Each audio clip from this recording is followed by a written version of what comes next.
What's going on, YouTube? This is Long Lever bringing you a two-dude conversation, whatever you want to call it. Archangel. Still don't have a name. We got Archangel here, and we are going to talk about the subject of, do you trust the guy across the table? So, Archangel, take it away. So before we get too far into this, I want to kind of set the stage by what we mean. Do you trust the guy across the table? Now, the table's metaphorically here as well as literal. This would go for almost any situation. But here's the scenario. I'm getting ready to get a gun. I don't have one yet. I'm with Long Lever and his family, as well as several other families that are around us. And oftentimes the individuals who are armed, particularly the men especially, as one is also former military, will sit with their backs to the back of the room facing the doors. And I have to trust... Were those black helicopters? Right. I think they're black helicopters. Right. Where's my tin hat? Anyways, keep going. I digress. I have to... I don't get it from my promise, guys. I have to trust that they have my back. And we've kind of discussed this before, but it became very clear and apparent the other day when I was with Long Lever and his family. We were at what would be one of the largest malls in our area. It's about a good hour away for both of us. It was a meeting point for us because we hadn't seen each other in a while. And I was like, hey, let's go. I want to go to the mall to go look at guns. Do you want to come? And of course. Right? I mean, what guy doesn't, especially when I'm looking at buying one, which ended up with him wanting a new one. So of course. Springfield XDS, it's coming. Can't wait to get mine. Stupid state won't give me my permits. Moving on. We decided to sit and eat lunch, and I had thought I had left my wallet in my jacket pocket. Actually, this jacket, in and of itself, it was hanging on the chair behind me in a group of younger kids, 10 to 14? Yeah, they were probably 10 to 14. They were youngins. Were wandering through the cafeteria area where we were sitting. One of them... Probably 6 to 8 of them, 6 to 10 of them. Yeah. One of them went right behind my chair, and when he did, he brushed up against my jacket, and I felt the jacket move, to which I immediately reached down because I was afraid of my wallet, to which Long Lever looked up and went, I got your back. I got an eye on him, you're good. But it goes to show, do you really trust that person to watch? I mean, in that particular instance, he noticed the threat, the potential of the threat, well before I ever saw it. But it goes vice versa, because in a situation like that, I have to watch his back. He's got 2 people next to him, and a bunch of tables behind him and people moving around. In that particular area, we were not far from where in that facility there had been a shooting a year and a half ago. Yeah. And I believe a fatal shooting. Yeah, I think the guy walked in and shot his girlfriend or fiance or something like that. Right, mind you, in the kids area of the mall. Yeah. Not like, Abercrombie and Fitch or any of those other stores you got sitting in the mall, but right there where the kids are. I met an individual whose daughter was there when it happened with his wife, and it was very sad to see how they had to handle crowds now because of that. So do you trust that person? Even out in public as we walk around, do I trust him if something goes wrong? Does he trust me?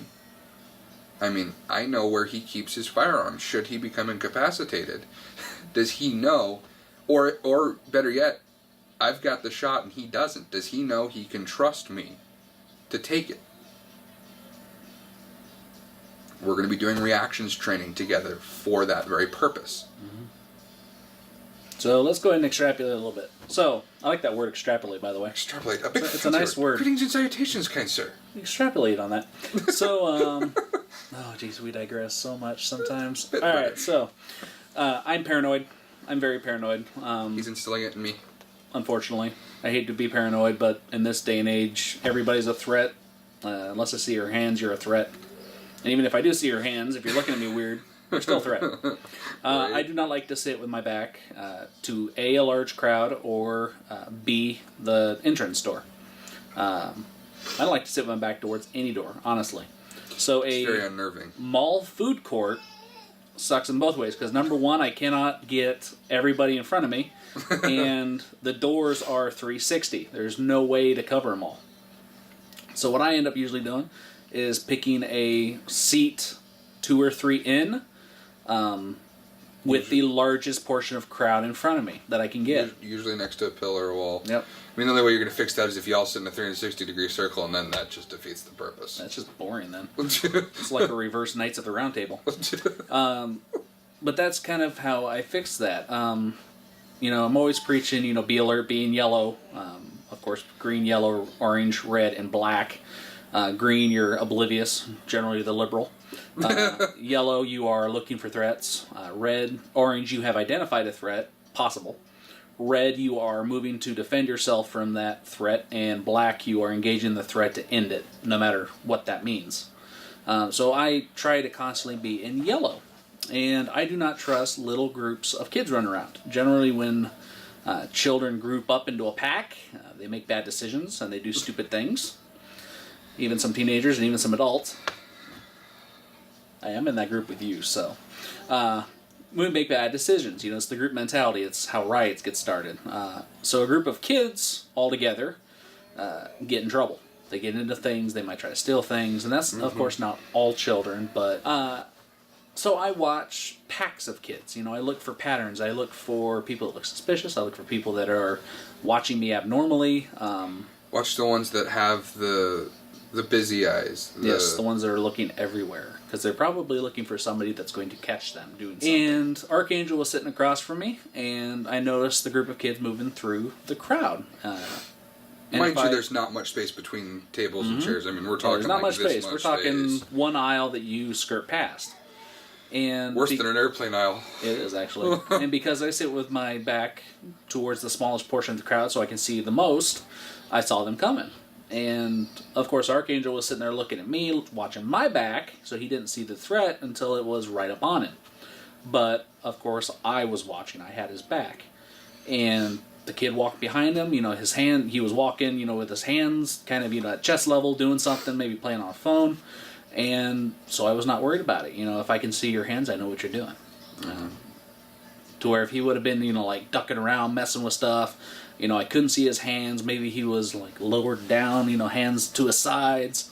I would have watched a little bit more carefully, definitely. But I could see he obviously wasn't a threat. He wasn't even paying attention to us. And he just brushed past.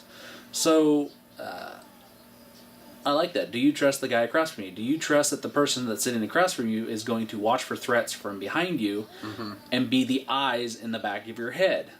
Now, do you trust the person that sits across from you to shoot past your head? That is a terrifying prospect sometimes with some people that I know that carry. I know for myself, I have been shooting for 15, 16 years, pistol shooting for 16 years. Old man. Right, I feel old some days.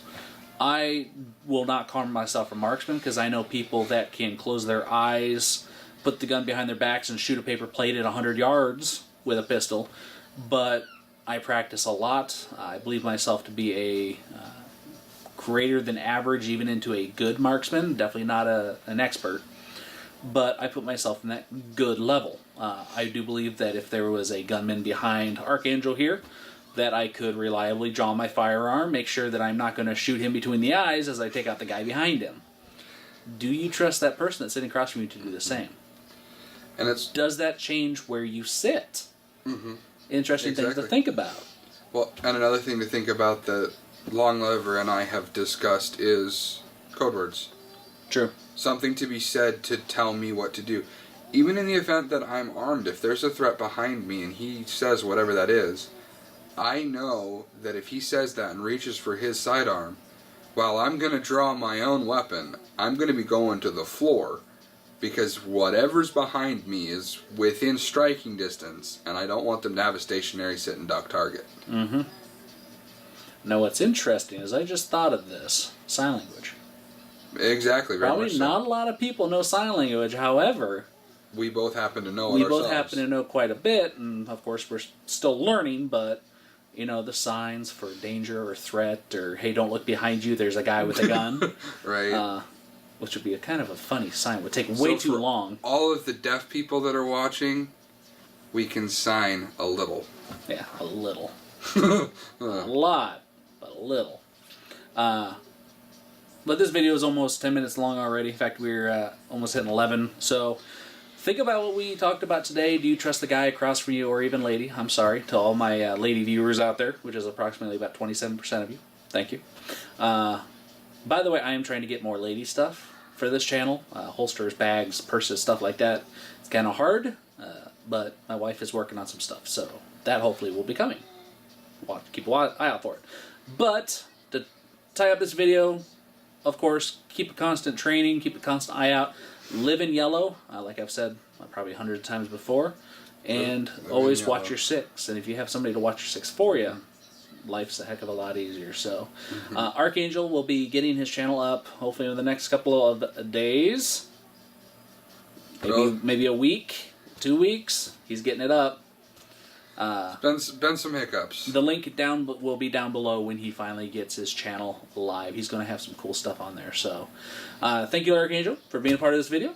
Thank you to all of you for watching, for subscribing, for liking, for sharing on social media, for liking my Facebook page. Links down below to everything I have said and talked about. And I just want to thank you all for watching. So everybody, have a great day.